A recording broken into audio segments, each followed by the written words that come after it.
Bienvenue à toi sur la chaîne Reviens à tes racines. Je suis Christelle Marchetti, praticienne holistique. Dans ces balados, je te propose un retour à l'essentiel dans ton quotidien. À toi, à tes propres racines, celles qui te définissent de l'intérieur. D'apprendre de tes défis, de développer tes forces, tes sens, de suivre ton intuition, ta boussole. En s'inspirant du rythme de la nature, tu retrouves ton propre rythme naturel et tu avances avec précision sur ton chemin du changement durable.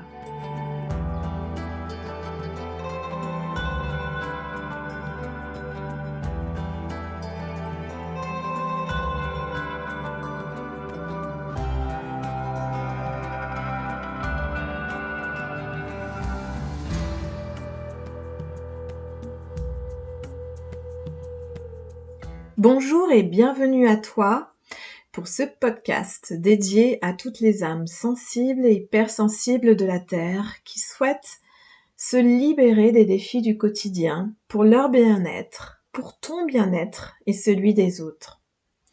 Dans cette capsule, tu ouvriras de nouveaux horizons, tu auras une nouvelle clé de transformation et une pratique de sophrologie que je te propose de vivre en quelques minutes.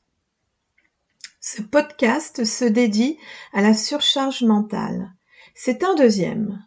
Le premier que je te convie à écouter si tu ne l'as pas écouté encore, concerne la surcharge mentale qui est une étape importante vers le changement, un changement durable.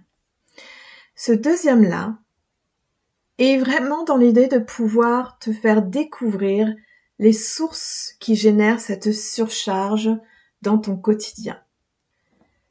Le vrai épuisement des hypersensibles ne vient pas toujours de grosses crises, d'un gros stress que tu peux vivre, mais d'une accumulation, je dirais même silencieuse, de ton quotidien. Une accumulation de stress dans ton quotidien. Et quand je dis silencieuse, parce que ça peut être un élément qui semble anodin pour d'autres, mais que pour toi, en tant que personne sensible, tu vas le vivre encore plus en profondeur. C'est pour cela que je souhaite mettre en avant que lorsque je parle et que l'on parle de surcharge mentale, elle est forcément de pair avec la surcharge émotionnelle.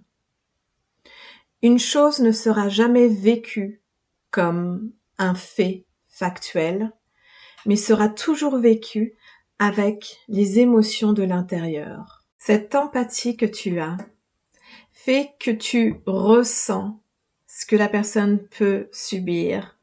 Tu ressens ses émotions, tu t'imagines à ses côtés et surtout, tu restes une personne très humaine qui ne laisse pas des paroles en l'air. Alors, c'est pour cela que bien souvent, on peut ressentir, en tant qu'hypersensible, une surcharge mentale et émotionnelle, avec cette accumulation de ce que l'on peut ressentir ou vivre, de ce que nos enfants peuvent sentir ou vivre, notre conjoint, nos amis, nos familles, nos collègues ou tout simplement ce que l'on peut voir dans les actualités qui sont bien souvent challengeantes et qui vont de plus en plus vite. Que lorsque l'on vit une méditation ou une séance de sophrologie pour la première fois, ça peut être déconcertant. Parce que on va ressentir à la fin d'une séance quelque chose d'anormal. On va se sentir pour la première fois dans un mode reset, dans un mode où tout est calme, où le mental, ça y est, s'est calmé, devient moins agressif, où le corps est d'autant plus détendu, où on ne se sent pas prise d'une forte émotion particulière. On vit tellement des tensions dans le quotidien qu'on ne sait même plus le mode normal ou le mode totalement calme. Et on s'imagine que l'on est totalement calme et lorsque l'on vit une séance, on se rend compte qu'en fait, on avait beaucoup de tension qui étaient dans notre corps et qu'on n'avait plus à la fin de la séance.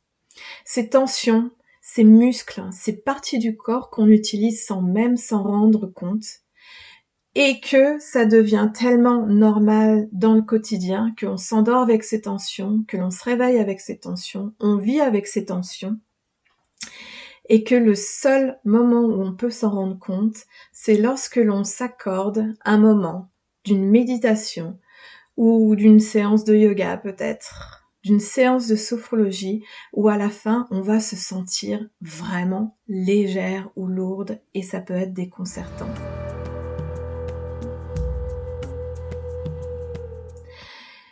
Alors, il est important aussi de se dire que ces tensions, ces accumulations-là, viennent, comme je disais, d'une accumulation silencieuse. Pourquoi silencieuse? Parce que je vais dire, c'est tout simplement la vie du quotidien. Alors oui, les conflits, les imprévus, courir après les activités, les choses qui arrivent au dernier moment et qu'on ne s'y attendait pas. Beaucoup de choses arrivent pour nos enfants dans la gestion des activités, des rencontres avec les madames, les enseignants, les défis qu'ils peuvent aussi rencontrer et qui nous touchent particulièrement. Le fait aussi d'avoir des tensions au niveau du travail, des amis, de la famille. On a tous besoin en fait d'un moment, aussi petit qu'il peut l'être, d'être seul. Lorsqu'on est hypersensible, on a aussi, surtout, beaucoup besoin de ces moments-là dans son quotidien pour se ressourcer, de revenir à soi, parce qu'on l'est très peu.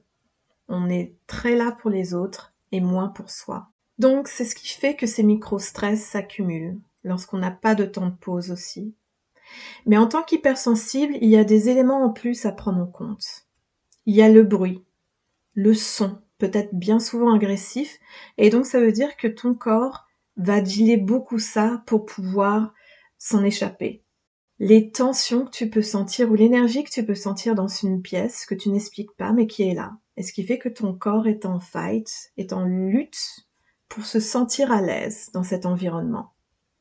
Sans compter les tensions des personnes qui peuvent être à côté de toi. Tout cela, ce sont des micro-stress qui sont silencieux, mais qui pour autant agissent sur ton bien-être. Alors l'idée n'est pas de se dire de vivre enfermé dans une pièce toute sa vie et seul, non. L'idée est simplement que tu puisses te rendre compte que ces sources-là, il y en a où tu peux agir, il y en a où tu peux te protéger, et il y en a où tu peux réduire. Lesquelles agissent dans ton quotidien. Lorsque tu es une personne hypersensible aussi, c'est important et je l'avais comme souligné, je souhaite encore le souligner, on parle de surcharge mentale et on parle aussi de surcharge émotionnelle. Donc ce que tu peux vivre, que ton cerveau là rumine et rumine, va te prendre beaucoup d'énergie. Mais tes émotions là, qui tournent autour de toi et qui ne sont pas écoutées, vont te prendre aussi beaucoup d'énergie à vouloir les fuir ou à vouloir ne pas les écouter et à vouloir surtout lutter contre elles. Toutes ces surcharges-là, mentales ou émotionnelles, on les a rapidement. De par la gestion de l'organisation, de par les besoins de tes enfants, de par l'ambiance de famille, que tu sois toujours au beau fixe, ou en tout cas la plus sereine possible, et le bien-être des autres. Je souhaite encore leur dire, le bien-être des autres, quand tu es une personne sensible, le bien-être des autres passe avant ton bien-être. Mais pour autant, le bien-être des autres ne sera là aussi que s'ils sentent que ton bien-être est là. Et ne l'oublie pas. Il y a aussi certaines sources de stress qui sont invisibles, je dirais, qui sont liées plus à ta personnalité. Le fait de vouloir être parfaite, le fait d'avoir des peurs, de décevoir, le fait que ce soit fort compliqué de dire non, ou de culpabiliser d'avoir fait ce choix, de ne pas avoir pu faire ça. Et ça, ce sont, veux pas, des choses qui te rattachent toujours à des pensées, à des sensations que tu n'arrives pas à te retirer et qui prennent beaucoup ton énergie.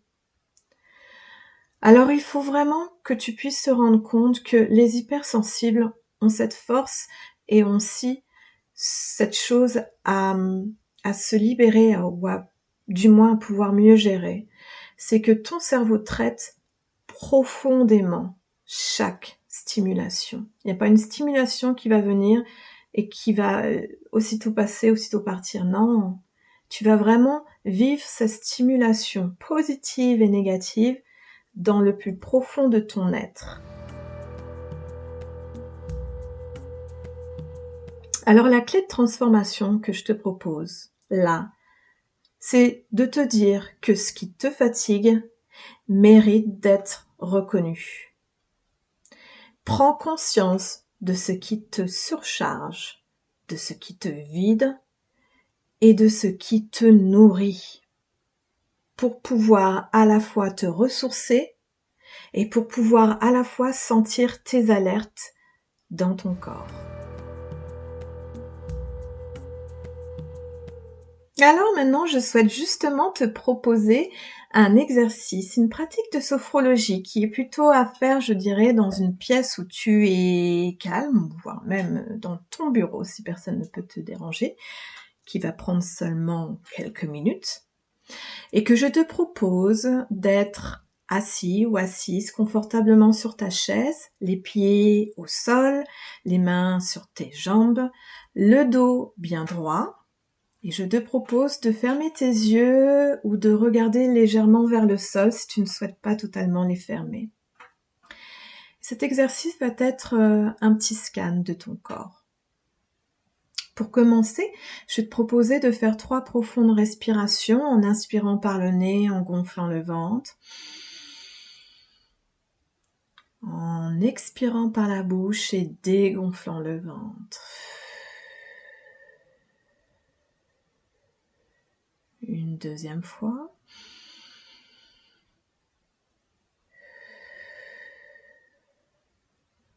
Et une troisième fois.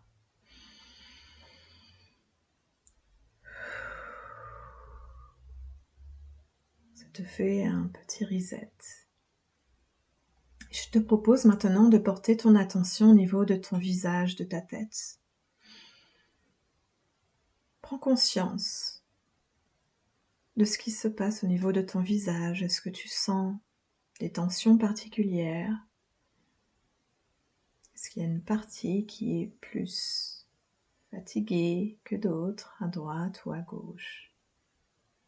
Prends conscience de ce qui se passe au niveau de ton visage sans analyser.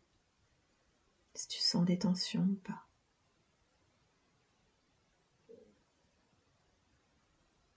Puis je te propose de porter ton attention maintenant au niveau de tes épaules.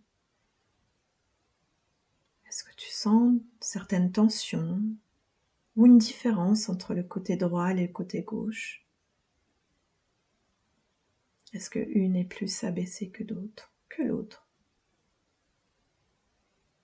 Sans analyser, prends simplement conscience. Et tu peux peut-être remarquer que simplement en prenant conscience, des tensions, si tu sens des tensions, peuvent s'atténuer, rien qu'en portant ton attention dessus.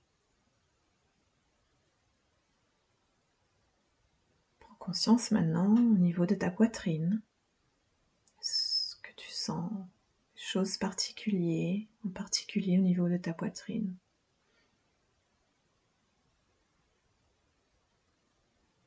Puis porte ton attention au niveau de ton ventre. Sens-tu des tensions? Sens-tu des muscles? Un peu plus forts que d'autres. Puis porte ton attention au niveau de ton dos.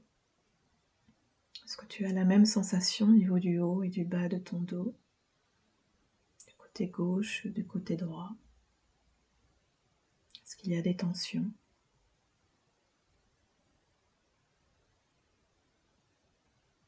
Puis porte maintenant ton attention au niveau de tes jambes.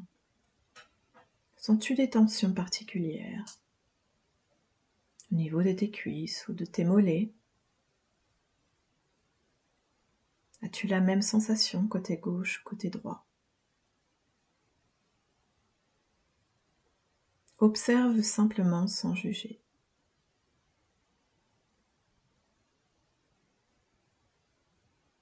Puis je te propose de délicatement d'ouvrir tes yeux et de prendre un carnet, si tu as un carnet, et de noter une sensation que tu as pu vivre simplement avec ce petit exercice. Ça peut être rien, c'est ok. Ça peut être une tension. Ça peut être un mot qui t'est venu à l'esprit ou une image. Tout est bon.